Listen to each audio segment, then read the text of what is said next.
केटी मान्छेले हलो छुनु हुँदैन भन्ने संस्कार चलिरहेको बेलामा हाम्रो रोल्पाको दिदी बहिनीले हलो लगाएर जोत्नुहुन्थ्यो कि है।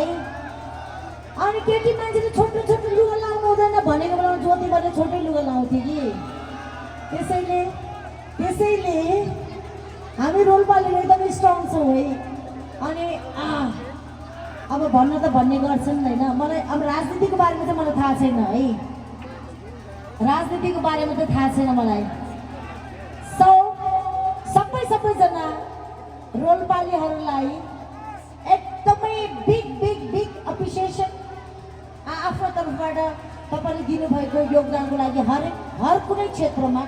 म एकचोटि सर सम्झन चाहन्छु हाम्रो म्युजिक लाइनको अत्यन्तै लेजेन्ड रोल्पाको पहिलो गायिका सायद पवित्रा घरती